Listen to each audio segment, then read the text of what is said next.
اگر آپ کو میری یہ ویڈیو پسند آئے تو like, comment and share, subscribe کرنا مت بھولیے۔ لیکن ایسی صورت میں صفیہ کی موت یقینی تھی۔ ابھی یہ طوفان خاصا دور تھا جب ابن عامر نے صفیہ کے گھوڑے کی باگ اپنے گھوڑے کی زین سے باندھ دی اور گھوڑے کو ایڑ لگا دی۔ اس نے گھوڑوں کا رخ تالکان کی طرف رکھا تھا تاکہ گھوڑے بے قابو بھی ہو جائیں تو ان کا رخ منزل سے ادھر ادھر نہ ہو۔ یہ خطرہ بھی تھا کہ گھوڑے بدل کا رخ تبدیل کر لیں۔ پھر کچھ دیر بعد ہر طرف ریت ہی ریت چھا گئی۔ اس اچانک آفت سے گھوڑے بچ گئے ضرور، لیکن انہوں نے اپنا رخ نہ تبدیل کیا۔ ابن عامر نے پیچھے مڑ کر دیکھا، اسے ریت کے طوفان میں صفیہ کا صرف سایہ سا نظر آیا، اگرچہ اس کا اور صفیہ کا فاصلہ چند گز ہی تھا۔ وقت گزرنے کے ساتھ ساتھ طوفان کی شدت میں بھی اضافہ ہوتا جا رہا تھا۔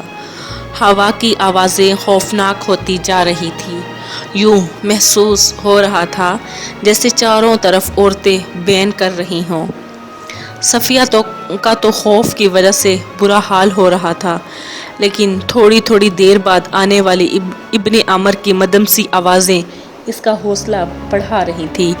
ابن عامر کو خوب احساس تھا کہ صفیہ کی حالت اچھی نہیں ہے، لہٰذا وہ تھوڑے تھوڑے وقفے کے بعد پھیپھڑوں کا پورا زور لگا کر کوئی نہ کوئی بات کہہ دیتا تھا۔ پھر آہستہ آہستہ طوفان کا زور ٹوٹنے لگا، اور جب طوفان تھما تو وہ دونوں کسی قلعے کا سایہ سامنے دیکھ سکتے تھے۔ سورج ان کے عقب میں آخری ہچکی لے رہا تھا۔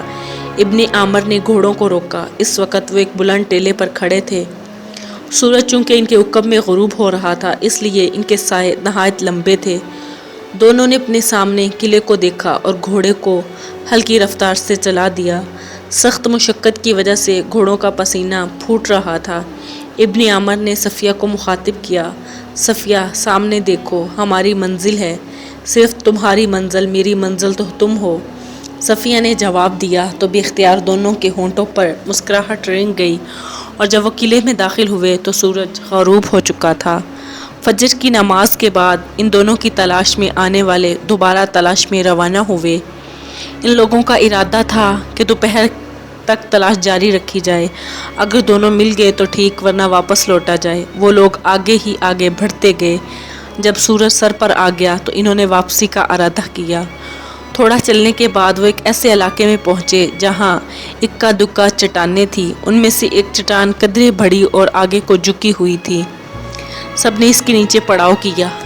چونکہ وہ ساری رات اور پھر دن کو بھی جاگتے رہے تھے، اس لیے انہوں نے گھوڑوں کو باندھا اور سوائے طلحہ کے سب لیٹ گئے۔ طلحہ کے ذمہ انہوں نے حفاظت کا کام لگایا تھا، چونکہ علاقہ صحرائی تھا اور کسی بھی وقت صحرائی ڈاکو خطرہ بن سکتے تھے۔ طلحہ نے محسوس کیا جیسے ہوا کی رفتار میں خاصی تیزی آ گئی ہو۔ اگرچہ وہ چٹان کے نیچے تھا، لیکن وہ اس تیزی کو محسوس کر سکتا تھا۔ پھر اچانک ہی اس نے طوفان کی شکل اختیار کر لی۔ ایسی آوازیں آنے لگی جیسے بہت سی چڑیلیں چیخ رہی ہوں۔ اس نے ماحول کو ہیبت ناک بنا دیا۔ ہوا کی خوفناک آوازوں کی وجہ سے سب اٹھ گئے تھے۔ اتنی ریت آ رہی تھی کہ کچھ نظر نہیں آتا تھا۔ یہ ان لوگوں کی خوش قسمتی تھی کہ وہ چٹان کی اوٹ میں تھے۔ ایک تو بیٹی کے جانے کا غم، دوسرے اس طوفان نے عبداللہ کو بے چین کر دیا، اور وہ غصے کے عالم میں نہ جانے کیا کہہ گیا۔ اگرچہ وہ پھیپھڑوں کا پورا زور لگا کر بول رہا تھا، لیکن کبھی کبھی کچھ سمجھ نہیں آتا کہ وہ کیا کہتا ہے۔ بالکل اسی طرح ادھر بھی یہی حالت تھی کہ کسی کو کچھ سمجھ نہیں آ رہا تھا کہ وہ کیا کہہ رہی ہے۔ اس کا فائدہ یہ ہوا کہ عبداللہ کا غصہ قدرے کم ہوتا گیا۔ پھر جیسے ہی طوفان تھما، عبداللہ کا غصہ بھی تھم گیا۔ اب چونکہ سورج غروب ہو رہا تھا، اس لیے انہوں نے صحرا میں آرام کا ارادہ کر لیا، کیونکہ وہ لوگ مزید چلنے کی ہمت نہیں رکھتے تھے۔ رات صحرا میں گزار کر اگلے دن وہ واپس مرو پہنچ گئے۔ اگر اگلے دن ہی قتیبہ کو ابن عامر کا سوال یاد ہوگا۔ اس کے نزدیک اگرچہ واقعہ عجیب اور دلچسپ تھا، لیکن اس نے اس سے زیادہ اہم کام کرنے تھے۔ چنانچہ اس نے صرف اتنا حکم دیا کہ ابن عامر کو تلاش کر کے لایا جائے۔ اگلے 2 دن قتیبہ کے لیے انتہائی مصروفیت کے دن تھے، کیونکہ وہ کسی علاقے پر فوج کشی کے لیے حکمت عملی تیار کر رہا تھا تاکہ فوجیوں کے ذہن سے شکست کے آثار کو کم کیا جائے۔ چنانچہ وہ ابن عامر کو بھول چکا تھا۔ کچھ دنوں بعد اس نے ایک اجلاس بلوایا جس میں فوجی عہدیداروں نے شرکت کی۔ یہ اجلاس ایک بڑے کمرے میں ہو رہا تھا۔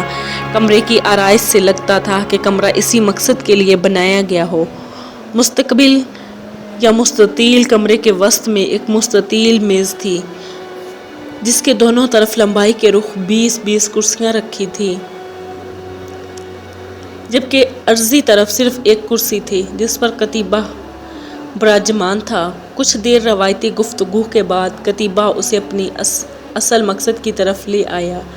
آپ لوگوں کو معلوم ہے، اس نے کہا، کہ میرا ارادہ سلطنت اسلامیہ کی وسعت کے ساتھ ساتھ اس کا استحکام ہے۔ اسی صورت میں ممکن ہے جب ہم اپنی طرف اٹھنے والی ہر میلی آنکھ کو اڑا دیں۔ کتیبہ بولتے بولتے رک گیا اور سب کی طرف باری باری دیکھنے لگا۔ یوں لگتا تھا کہ وہ ان کے چہرے پر پڑھنے کی کوشش کر رہا ہو۔ پھر اچانک ہی وہ کھڑا ہو گیا، دائیں سے بائیں اور بائیں سے دائیں لگانے لگا چکر۔ جیسے جیسے اس کے قدم اٹھتے اس کے ہونٹ بھی حرکت کرتے۔ اس نے تفصیلاً بتایا کہ اس عزم کیا ہے۔ اس نے کہا، میرا ارادہ ہے اگلے ہفتے جمعے کے دن کوچ کیا جائے۔ اس کے ساتھ ہی اس نے میز کے کونے پر پڑا رول شدہ کپڑے کا ٹکڑا اٹھایا اور اسے میز پر پھیلا دیا۔ یہ دریائے جیہو ہے۔ اس نے نقشے پر ایک جگہ انگلی رکھی، اور یہ سغیان کا علاقہ ہے جو اب اسلامی سلطنت کا حصہ ہے۔ کتیبہ نے 2-3 دفعہ نقشے پر سغانیہ کے علاقے پر انگلی ماری۔ سغانیہ نے انگلی کھینچتا ہوا وہ ایک اور جگہ لے گیا۔ یہ کفتان کا علاقہ ہے۔ یہ علاقہ اگرچہ اسلامی سلطنت کا ہے، لیکن مجھے ملنے والی اطلاعات کے مطابق یہاں کے بادشاہوں نے بخارا کے بادشاہ دران خداوند کے ساتھ معاہدہ کیا ہے کہ جس کے تحت وہ جنگ کی صورت میں ہماری مدد نہیں کریں گے۔ اگرچہ اس علاقے کا بادشاہ آرام پسند ہے اور سلطنت اسلامیہ کو اس سے کوئی خاص خطرہ نہیں، لیکن میرا مقصد یہ علاقہ مستقل طور پر اسلامی سلطنت میں شامل کرنا ہے۔ اے امیر، اجلاس میں موجود لوگوں میں سے ایک نے کہا، اگر ہمیں اس سے خطرہ نہیں تو یہاں اپنی طاقت صرف کرنے کا کیا فائدہ؟ اگرچہ اس بات پر کتیبہ کے منہ پر ناگواری کے تاثرات ابھرے، لیکن اس نے نرم لہجے میں جواب دیا، اے مجھے ٹوکنے والے، تو ان علاقوں کو ہی دیکھتا رہے گا کیا؟ یہ نہ دیکھ کہ یہ علاقے کیا ہیں، یہ دیکھ کہ ان سے آگے کیا ہے۔ اس کے ساتھ ہی اس نے نقشے پر انگلی کفتان سے اٹھا کر ایک اور جگہ رکھی۔ اس کے آگے یہ دیکھا کہ بخارا، پھر سمرقند، اور اس کے بعد باری باری دونوں علاقوں میں واضح کیا۔ کسی اور نے کوئی بات کہنی ہو۔ اس نے سب کی طرف دیکھا۔ سب کو خاموش دیکھ کر کتیبہ پھر کہنے لگا، ذمہ دار افسران افواج کو تیار کرنے کا کام کریں، اور کل سے فوج شہر سے باہر مشقیں کرے گی۔ ان کی نگرانی میں خود کروں گا۔ ان مشقوں سے میرا مقصد فوج کو چاقو چبند کرنا ہے۔ ساتھ ہی ساتھ آخر میں سب سے اہم بات، کچھ دیر سکوت کے بعد بولا، جب ہم اس مہم پر روانہ ہوں گے تو میری غیر موجودگی میں میری قائم مقام عبداللہ بن عمر اور عثمان بن عدی ہوں گے۔ عبداللہ بن عمر یہاں فوج کا سالار ہوگا، جبکہ عثمان بن عدی اپنی مال گزاری کا نگران ہوگا۔ کچھ مزید گفتگو کے بعد اجلاس برخاست ہو گیا۔ اگلے روز مرو شہر سے باہر فضا دھول اٹھی پڑی تھی، یعنی موسم اس طرح کا تھا کہ ہر طرف اندھیری چھا رہی تھی۔ اس کی نگرانی کتیبہ خود کر رہا تھا۔ وہ سفیدی بال بھورے گھوڑے پر سوار تھا اور اس نے سر پر سرخ رنگ کا عمامہ باندھ رکھا تھا۔ وہ پورے میدان میں گھوم رہا تھا سپاہیوں کو دیکھتا، ہدایات دے کر آگے نکل جاتا۔ اب تو یہ فوج کے روز کا معمول بن گیا تھا۔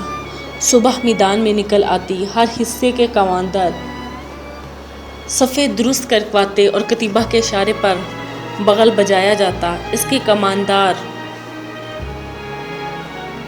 اور اس کے دوسرے ساتھی